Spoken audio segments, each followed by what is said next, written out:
ముఖ్యంగా తెలుగు సినిమా హీరోలు super stars photos Prabhas గారిది, మహేష్ బాబు గారిది, జూనియర్ ఎన్టీఆర్ గారిది, అల్లు అర్జున్ గారిది, సాయి ధరమ్ తేజ్ గారి, నందమూరి అభిమానులు, మెగాస్టార్ చిరంజీవి గారి అభిమానులకి, మెగాస్టార్ తనయులు గేమ్ చేంజర్ రామ్ చరణ్ గారి అభిమానులు, తెలుగు హీరో హీరోయిన్లు ప్రతి నటుల అందరి హీరోల అభిమానులు మీ అందరికీ కూడా నా ప్రత్యేక నమస్కారాలు, ధన్యవాదాలు. అలాగే పవన్ కళ్యాణ్ అభిమానులు కూడా నా హృదయపూర్వక నమస్కారం.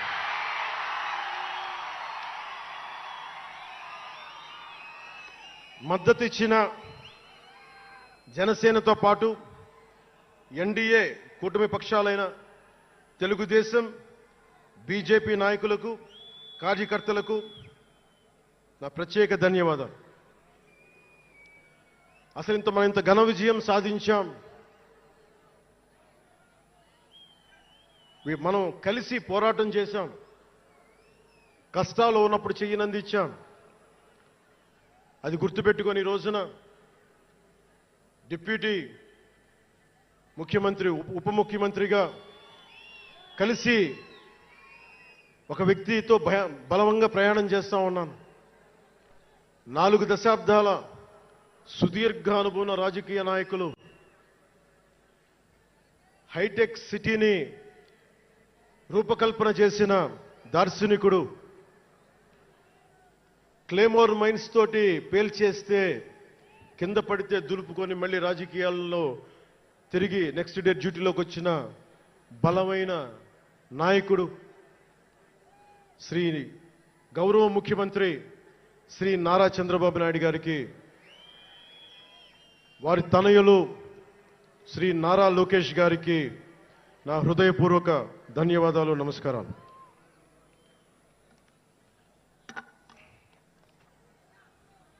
ఒకసారి నా నోటి నుంచి 11 సంవత్సరాలు నలిగాం కదా, మన ఎంపీలు మన పేర్లు నా నోటి గుండా చెప్పాలి మీ అందరికీ అని చెప్పడానికి. నాదెండ్ల మనోహర్ గారికి, కందుల దుర్గేష్ గారికి, ఎంపీలు తంగెళ్ల ఉదయ్ శ్రీనివాస్ గారికి, వల్లభనేని బాలశౌరి గారికి, కొణిదెల నాగబాబు గారికి, హరిప్రసాద్ గారికి, నిమ్మక జయకృష్ణ గారికి, లోకం మాధవ గారికి, కొనతాల రామకృష్ణ గారికి, పంచకల్ల రమేష్ బాబు గారికి, సుందరపు విజయ్ కుమార్ గారికి, చనిపోయిన వంశీకృష్ణ యాదవ్ గారికి, పంతం నానాజీ గారికి, బత్తుల బలరామకృష్ణ గారికి, శ్రీ దేవివర ప్రసాద్ గారికి, గిడ్డి సత్యనారాయణ గారికి, పులపర్తి ఆంజనేయులు గారికి, బొమ్మిడి నాయకర్ గారికి, బోలిశెట్టి శ్రీనివాస్ గారికి, పొత్సమాత ధర్మరాజు గారికి, చిర్రి బాలరాజు గారికి, మండలి బుద్ధప్రసాద్ గారికి, ఆర్ శ్రీధర్ గారికి, ఆరణి శ్రీనివాసులు గారికి, 2000 పవన్ కళ్యాణ్ మర్చిపోయా, నేను మర్చిపోయినా మీరు మర్చిపోయిన ఎవరు కదా.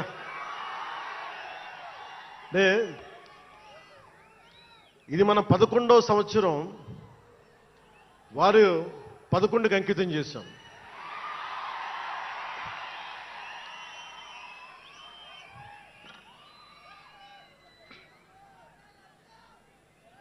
Love you two.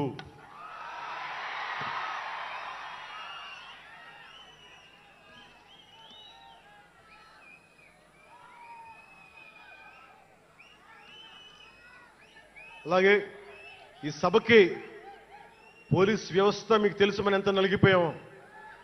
గత 5 ఏళ్లలో మనం ఎంత నలిగిపోయామో మీకు తెలుసు, ఎన్ని ఇబ్బందులు పాలు చేశారో తెలుసు. ఆ రోజు నుంచి కూడా ఈ రోజుకి వరకు నాకు పోలీస్ శాఖ అంటే చాలా గౌరవం. ఎందుకంటే పోలీస్ శాఖకి స్వయం నిర్ణయాలు చేసే హక్కు ఉండదు, డ్యూటీయే ఉంటుంది. బ్రిటిష్ వాళ్ళు పరిపాలించినప్పుడు పోలీస్ కూడా బ్రిటిష్ అధీనంలో పనిచేశారు తప్ప వాళ్ళకి ఇవ్వబడ్డ డ్యూటీ చేశారు. భగత్ సింగ్ని కొట్టమంటే కొట్టారు, జైల్లో పెట్టమంటే పెట్టారు, గాంధీ గారిని లాక్కెళ్ళిపోమంటే లాక్కెళ్ళిపోయారు. వాళ్ళు చేయకపోతే అది డ్యూటీకి విరుద్ధం అవుతుంది, చేయక తప్పదు. మరి అదే పోలీస్ ఆ రోజున వచ్చారు. స్వాతంత్రం వచ్చిన తర్వాత మిలిటరీ కూడా అంతే. అందుకనే నాకు పోలీస్ శాఖ మీద ఎప్పుడు వ్యక్తిగతంగా కోపం ఉండదు, ఏదో కొద్దిమంది వ్యక్తులు ఎక్కువ చేస్తే తప్ప. అలాగా ఈ రోజున చాలా గొప్పగా నిలబడ్డ, సహకరించిన పోలీస్ అధిపతి డీజీపీ గారికి, కాకినాడ జిల్లా ఎస్పీ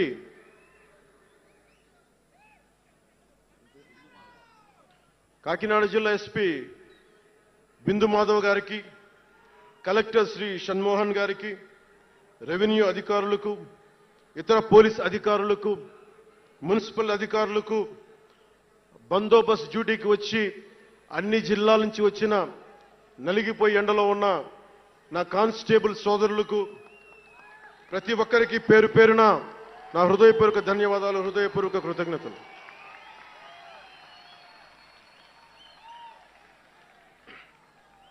నా ఇష్టం, నా కోరిక ఎప్పుడూ సగటు మనిషిగా ఉండటమే. తన పని తను చేసుకుంటూ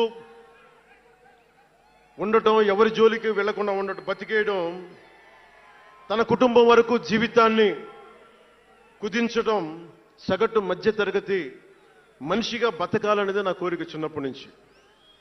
మా నాన్న కోరిక ఏంటంటే, నేను ఇంటర్ చదువుతున్నప్పుడు, అరే నేను డిగ్రీ చదవలేకపోయి, నువ్వు డిగ్రీ చదివి కనీసం నువ్వు ఎస్ఐగా సెలెక్ట్ అయితే నువ్వు కనీసం డిఎస్పీ కంటే కొంచెం పై ర్యాంక్లో నువ్వు రిటైర్ అవుతారు అని చెప్పాడు మా నాన్న. దురదృష్టవశాత్తు నేను డిగ్రీ చేయలేకపోయా. కానీ నేను అంటే నాకు అంతకుమించి కోరికలు లేవు, అది చెప్పడానికి నా ఉద్దేశం. చాలా చిన్న జీవితాలు మాయి. మా అన్నయ్య గారు ఏదో పొరపాటు యాక్టర్ అయిపోయారు తప్ప నాకు రావాలి నేను ఎప్పుడు అనుకోలే. అదే నెల్లూరులో, అదే ఫతేఖాన్పేటలో చిన్న ఇంట్లో ఇంకొక మామిడి మొక్క ఉంటే బాగుంటుంది అనుకున్న కోరిక తప్ప కోట్లు సంపాదించాలి, పేరు రావాలని ఎప్పుడు ఆశించాల. సో నన్ను ఎలా పెంచారు మా ఇంట్లో అంటే మీరు ఆశ్చర్యపోతారు. మొన్న నా friend Anand Sai TTD board సభ్యుడిగా నియమితులయ్యారు. అతను చెప్తా ఉన్నాను నాకు ఈ మధ్యన,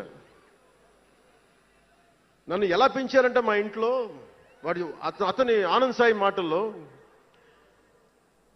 చిన్న తంబి అని తమిళ సినిమా ఉంటుంది, మన తెలుగులో చంటి అని సినిమా తీశారు. చిన్న తంబి కదా ఆనంద్, అవునా?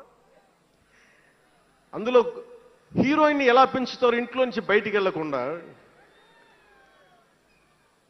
చంటిలో హీరోయిన్ మీనాని ఎలా పెంచారు ఇంట్లో నుంచి బయటికి వెళ్లకుండా, మా ఇంట్లో నన్ను అలా పెంచారు.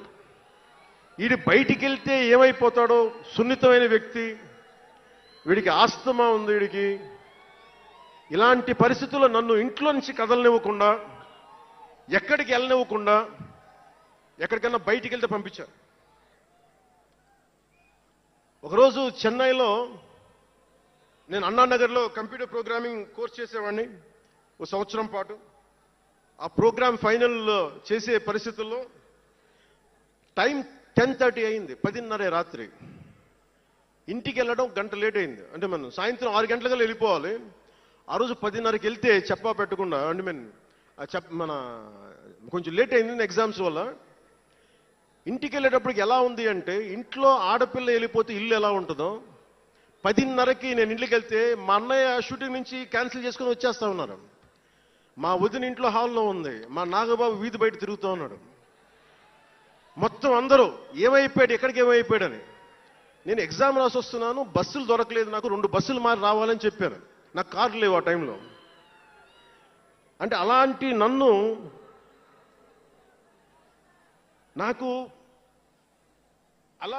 పెంచారు. నన్ను మా నాగబాబు గారు ఇక్కడ ఉన్నారు, అడగండి, ఆ రోజు గుర్తుండి ఉంటుంది ఆయనకి. అలాంటి నన్ను పాలిటిక్స్ చేస్తానని కానీ, సినిమాల్లోకి వస్తానని కానీ ఎవరు ఊహించలే. ఎందుకంటే నేనే ఊహించలే.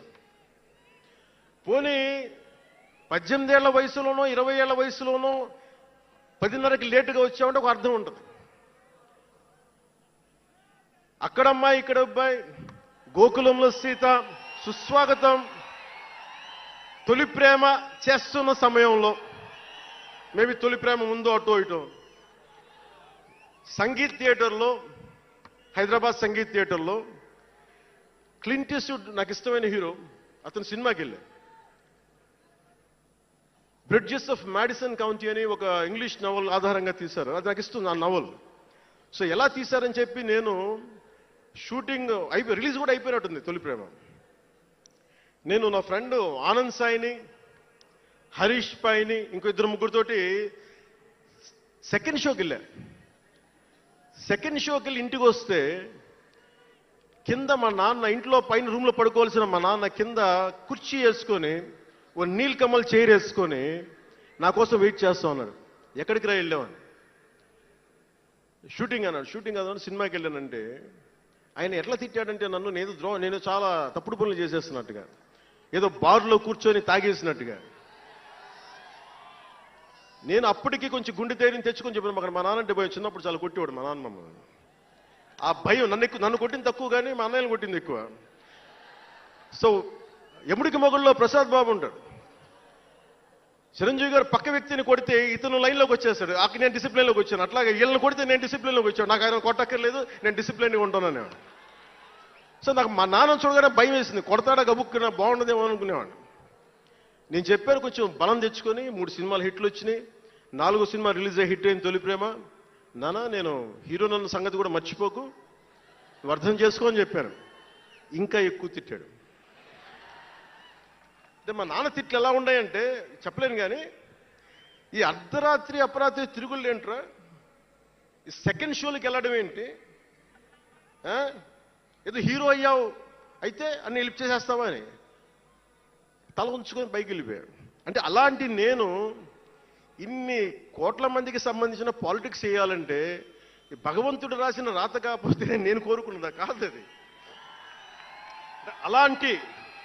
అలాంటి వాతావరణంలో పెరిగిన నేను ఈ సినిమాలు ఏంటో, ఈ పాలిటిక్స్ ఏంటో, పార్టీ పెట్టడం ఏంటో అనుకుంటే అంటే ఇందాక ఎందుకు బయటికి వెళ్ళానంటే ఇవన్నీ ఆలోచిస్తున్నా. ఇదంతా భగవంతుడు మాయ తప్ప నాది కాదు నాకు తెలుసు. అలాంటి జీవితానికి దారి ఏర్పరిచింది, ప్రజా సమస్యలపై నిలబడేలా చేసింది, పార్టీ పెట్టనిచ్చింది నాలోని భావ తీవ్రత. పార్టీ పెట్టనిచ్చింది భావ తీవ్రత. పుస్తక పఠనం, డబ్బులు సంపాదించాక ఖర్చు పెట్టనంటే ఎలా కుదరదో